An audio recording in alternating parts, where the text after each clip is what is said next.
Let me be abundantly clear. There is not a scenario where the SEC champion is not in the college football playoff. There is not a scenario where there are 4 teams that are sent to the 2 bowl sites to decide who will play for the national championship that does not include an SEC member. It is not going to happen. It's fun to talk about on social media. It's fun to talk about on sports radio, sports television. We can dream up all the scenarios we'd like. You can think up every possible outcome. And if it doesn't include a member from the Southeastern Conference in the Final Four, it ain't happening. That's all there is to it. And it is fun to dream up those scenarios, believe me, because it spurns the discussions that we all kind of would like to have, but we don't ever really get to have. The reality is either Georgia or Alabama are going to be in the college football playoff, one way or another. It's going to happen. And we can talk about the potential scenarios, but it's a waste of time. When you look at this week's college football playoff rankings, don't really have a whole lot of qualms with them. I understand that Ohio State was ranked number 1 the first 2 weeks. I saw a tweet from Tony Gerdeman from BuckeyeHuddle.com that said only 4 times since 2014, when the college football playoff was launched, has the number 1 team dropped after a loss. And 3 of those times have been Ohio State. I find that interesting, but I also know that they were ranked number 1 the first 2 weeks because they had the best resume. Now you can argue that Georgia has a similar comparable resume, coupled with the fact that outside of 2023, they are the back-to-back national championship winners and have won 27 games in a row. Is that supposed to matter? No. But guess what? It does. It does matter. So I don't really have a whole lot of qualms with that. I do. You know what my qualm is, though? Is that it certainly appears as if the committee believes that the Pac-12 from top to bottom is the best conference because Washington, Oregon, Oregon State, Arizona, and Utah are all in the top 25. There are 5 teams there in the top 25, which is comparable to the SEC of Georgia, Alabama, Missouri, Ole Miss, LSU, Tennessee in the top 25. So at minimum, they might not think that the Pac-12 is the best conference in America, but they think it's the second best conference in America. And the undefeated team of the second best conference in America is at number 5, when it certainly appears as if they believe that the ACC is not very good. So I have some trouble rectifying that. Like I have some trouble pondering, like, wait, what do you think that the best team in the second best conference is the 5th best team in America?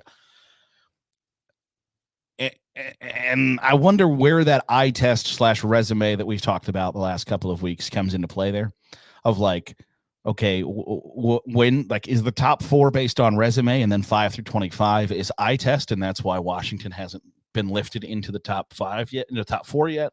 I don't know. But I do struggle with that, of like, okay, you think that the Pac-12 is really good, but not good enough that its undefeated leader is one of the 4 best teams in the country. Got it. And I don't think it's outrageous to say that they're not, like, the committee isn't pitting Ohio State, Michigan together as a, like, winner makes the playoff, loser goes home. I don't think that's the feeling.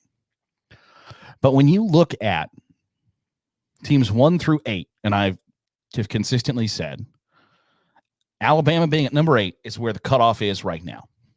Alabama is the last school that has a path to the college football playoff. Missouri, God bless you, at number 9, don't got a shot. Louisville, Oregon State, Penn State, it's over. You don't have a chance. Alabama, Texas, Oregon, Washington, Florida State, Michigan, Ohio State, Georgia. Those are the 8 schools that can be the Final Four. But you see a lot of discussion on social media, sports radio, sports television of, okay, so this scenario plays out, right? 13-0 Michigan, 13-0 Florida State, 13-0 Washington, 12-1 Oregon, 12-1 Texas, 12-1 Alabama, 12-1 Georgia. Who goes to the college football playoff? Because the immediate reaction is it's Texas, right? Or it's Oregon. It ain't. It's Alabama or it's Georgia. It's that simple. If the committee believes that the SEC is the best team in America, and they've got 6 teams ranked in the top 25, which would lead you to believe that's the way they feel, they're not going to leave the one-loss champion of that conference out of the college football playoff. And I'm here to tell you, if it's Alabama that is the champion and they've beaten Georgia, well, guess what? You just beat the number 1 team in America. So you beat the number 1 team in America. Your loss is to the, at this point in this scenario, probably the number 5 or 6 Texas Longhorns. Guess what? You're going to the college football playoff despite having lost to Texas. Or they say Georgia drops from number 1 to number 4, and guess what? Georgia's going to the college football playoff. Like the idea that the SEC champ, because they have 1 loss, is not going to make the playoff. Sorry, it is not going to happen. 100%. It is not going to be an option because it's going to be an easy decision. Either the back-to-back national champions who lost their first game in 2 calendar years is going to slide in at the last spot, or the team who is ranked 8th right now will have the best win in America and conceivably the best loss in America. And they're going. So while it would be fun to have the conversation and have that actually play out, where on that Sunday we are sitting here bitching back and forth about who deserves what's fair, what's unfair, biases and misperceptions and all of those things. When push comes to shove, there will be 4 teams that have the opportunity to win the national championship. And I am here to tell you that one of them will be from the Southeastern Conference. Like it, hate it, think it's fair, unfair, warranted or not, it does not matter. Either Georgia or Alabama will be in the Final Four. And we can dream up, even if it comes down to they both lose one. I guess maybe the only way it doesn't happen is if Georgia loses before the SEC championship game and then loses to Alabama and has 2 losses. But Alabama would have also needed to lost to either Auburn or, lose their, lose to, they would have to lose to UT Chattanooga. So that's like Georgia has to lose to Georgia Tech or Tennessee and then lose to Alabama, and Alabama has to lose to UT Chattanooga or Auburn and then beat Georgia. That is the one scenario. If your scenario is everything stays chalk until the SEC championship game and then Alabama beats Georgia, Alabama's going to the college football playoff despite having lost to Texas. And if Texas wins the Big 12 and they're 12-1, sorry, but should have beat Oklahoma, huh? Like that's going to be the SEC champion is getting in, barring having 2 losses. And even then, if Alabama beats Georgia after losing to UT Chattanooga or Auburn, I think Georgia still gets in over Texas. Georgia still gets in over Oregon. Unless there are 4 13-0 conference champions. And in this scenario, like Ohio State and Michigan, one of them is going to have a loss. One of these 4 schools that are currently in the top 4 is going to have a loss. So the idea that you can't have 4 undefeated conference champions. You can have 4 teams or 3 teams with 1 loss apiece battling for spot number 4, conceivably, with the idea that, and I'm here to tell you that whoever loses Ohio State, Michigan has the best loss or the not worst loss in America.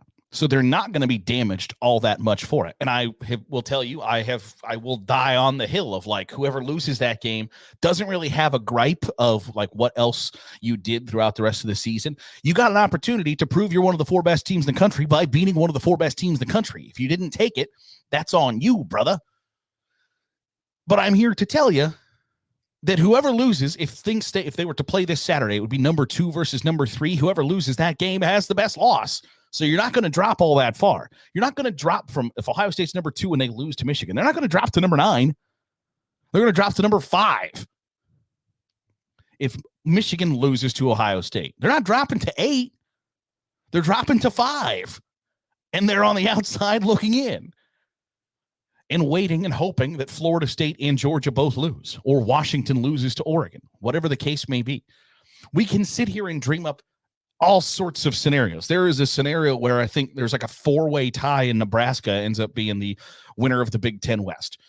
It's not really going like we can talk about those scenarios. It's the same thing at the NFL playoffs every year. It's like, okay, well, if this team ties and then this team goes to kick a game-winning field goal and the ball is intercepted by a Falcon and carried back into the end zone and they drop it and the other team falls on it in the end zone for a touchdown. We can dream that up. We can talk about that. But we can also live in the real world and say, okay, this is probably not going to happen. And if these things do happen, what does history tell us the precedent is? Well, since 2014, you know who's been in the college football playoff every year? The SEC. And when you have 2 of the top 8 teams in the country right now from that conference, and conceivably number 2 still waiting to play number 3, and number 5 waiting to play number 6 again, the chances of those 2 schools, neither one of them being in the top 4, are astronomically small. So we can continue to have those discussions, and believe me, they're fun. I enjoy them. But you also need to recognize that it's a waste of time, because ain't gonna happen. Will not happen. One of those 2 schools between Georgia and Alabama is going to be in the top 4 on that Sunday in December. Now, when it gets that Sunday in December, we can have this conversation of whether that's fair, unfair, real, not real, whatever. But until we get there, I think it's important to kind of like temper the expectations and understand that by the time we get there, you need to know that that's what's going to happen. And I think that's important to kind of have that in your back pocket to know, because I think there are some expectations of like, this is the year. No, it's not. It's not the year. It's just not. Is there part of me that would love to see that chaos? Of course there is. Of course there is. Do I want to see it? It's just not likely to happen, so I'm not going to get my hopes up. And I hope you don't either. That'll do it for today's episode of the Daily Huddle. Appreciate you making us a part of your day, however it is, wherever it is you're doing so. If you are watching on YouTube, hit the subscribe button. Make sure you're getting all the great content we're pumping out here at Saturday Glory. If you're listening on the podcast, drop a 5-star review. It goes a long way in helping us get in front of more college football fans. That's always appreciated. Back at it tomorrow here on the Daily Huddle from Saturday Glory.